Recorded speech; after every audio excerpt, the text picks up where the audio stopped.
Nah, informasi lain, error otaknya laki-laki itu aja. Tes nanti kalau pulang ke rumah bolehlah dites tentang ini, bisakah dia makan beberapa kali sekaligus? Ya, jaluk tolong jokono tas sing ijo nang kamar.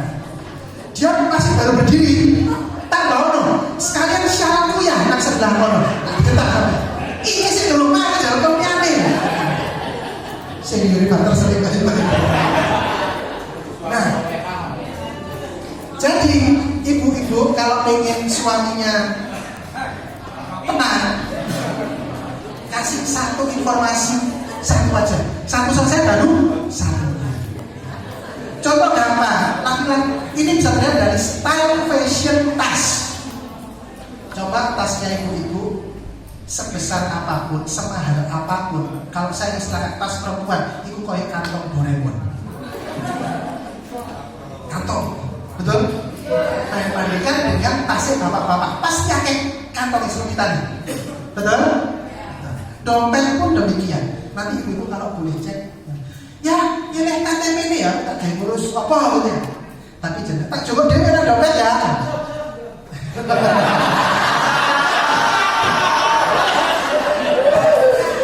Oke, berarti.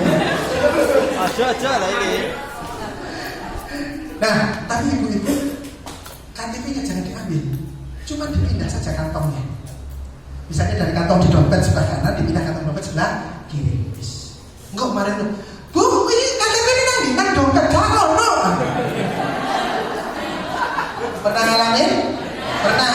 Karena kenapa? Laki-laki itu wes golek nang kono, yo wis nang kono. Nek dipindah bingung. Gitu kan Bapak ya? Nah, jadi laki-laki itu satu hal dalam satu waktu, fokus. Beda dengan perempuan. Perempuan itu ada yang bilang kalau istilah kerennya kan multitasking. Istilah saya coverage area berpikirnya meluas. Sehingga semua hal dianggap penting. Inilah pangkal sebuah istri berprasangka bahwa suaminya cuek di sini. Karena semua hal dianggap penting. Di sini ini contoh-contoh yang umum, misalnya sing wedok ape minta tambahan uang belanja gitu. Ya, iki kan anaknya tambah les manis siji. Terus iki apa listrik pas muda gituannya akeh. Pas jenengan kalau kasih informasi gitu, panjang kali lebar kali tinggi ke suami akeh ditolak.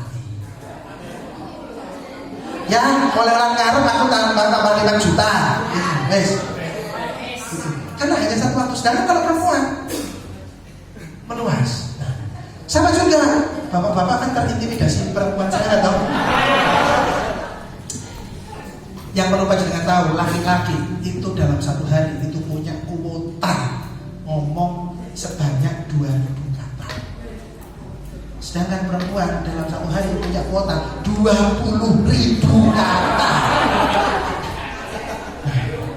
Jadi, nah, tips bapak-bapak jika ingin membahagiakan istri tanpa biaya tambahan, mau? Ibu-ibu sementara pura-pura gak dengar. Pak, caranya adalah bantu istri panjenengan menghabiskan kuotanya. Caranya adalah tips, Bu, coba ya. Satu, ketika pulang ke rumah terus ketemu istri, kasihlah pertanyaan, jangan multiple choice, tapi esai pertanyaannya. Oke? Nah, pertanyaan esai itu kan kadang-kadang pendek, cuma jawabannya ya. Bu, nah iki sing anak itu mau ya apa sekolahnya? Oh iya ya. Tapi tolong bapak-bapak, ya ketika istri bercerita, bapak harus pura-pura mendengarkan.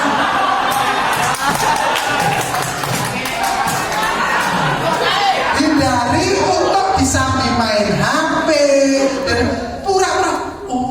Padahal betul begini. Nah, pokoknya ibu-ibu ojo dites. Ya, aku mau cerita apa sih? Pasti gak iso. Nah, ketika sudah sampai titik, kasih pertanyaan kedua. Lalu urusannya karo Bu RT ini apa wis mari ta? Wis. Ketika sudah kata-katanya kasih 3-5 pertanyaan lah ya. Nah, anggap saja jangan udah melakukan stand up comedy gitu ya. baru jenengan orderlah sesuatu. Bu, ini geno kopi. Dia akan membuatkan dengan sudah lebih ringan. Karena seringkali yang menyumbat kebahagiaan perempuan, adalah kuota yang nggak habis. Saya itu senang kalau punya klien ibu-ibu kalangan menengah ke atas. Ketika mau ketemu saya mau konsul masalah mesti berat, kalau masalah ringan. Tapi kalau ibu-ibu biasanya datang itu bukan bawa masalah, karena ibu-ibu kalau punya masalah itu nggak butuh solusi, butuh didengarkan.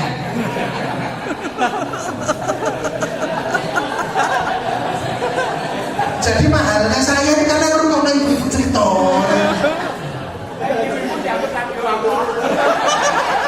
Yang menjadi permasalahan mendengarkan jawaban satu pertanyaan itu tidur. Makanya pura-pura mendengarkan ya Pak. Nah, saya tuh akhirnya saya sayangnya ini saya nggak ngerti ya, tapi di sini ada istrinya bisa dari satu. Nah, ini juga saya belum pernah ketemu langsung atau orang mau cerita apa adanya dengan saya yang istri lebih dari satu, karena untuk mendengarkan satu orang perempuan saya itu sudah capek, sampai keturun ya. Nah, dia papan kan. Nah, terus saya pernah ada klien itu istri kedua.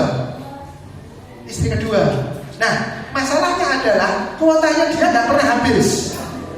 Jadi istri kedua datang ke saya itu dengan kondisi tangannya sudah tersayat-sayat, ya, jadi depresi. Dia itu saat itu masih baru-barunya mobil jazz. Dia itu mobil jazz baru seminggu, minta diganti mobil Yaris yang baru sama suaminya, dipenuhi semua. Jadi suaminya itu memenuhi semua sak jeplak ya Allah kasih wedok dikasih. Cuman yang nggak dikasih itu adalah kuota. Ngomongnya tadi nggak penuh. Nah, akhirnya error otaknya. Gitu. Kebegan. Oleh sebab itu makanya kalau saya bilang, andai kata suami-suami itu semuanya bisa mendengarkan istrinya menghabiskan kuota, yang pasti saya nggak laku.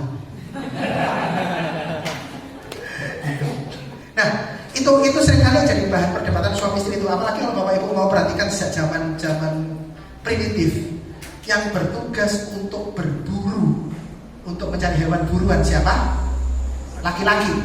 Kenapa? Karena fokus.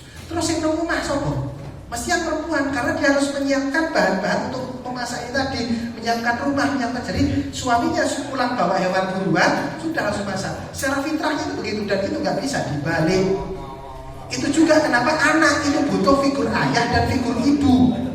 Dalam Islam ketika ayahnya tidak ada, digantikan oleh pamannya. Maka ketika ada orang yang single parents, itu harus dicarikan balancing. Karena anak baik laki-laki dan perempuan itu belajar halus lembut dari ibu, belajar tangguh, belajar fight itu dari ayah. Kalau timpang, hasilnya juga nggak bagus juga buat kepribadian. Tepuk tangan buat panjenengan.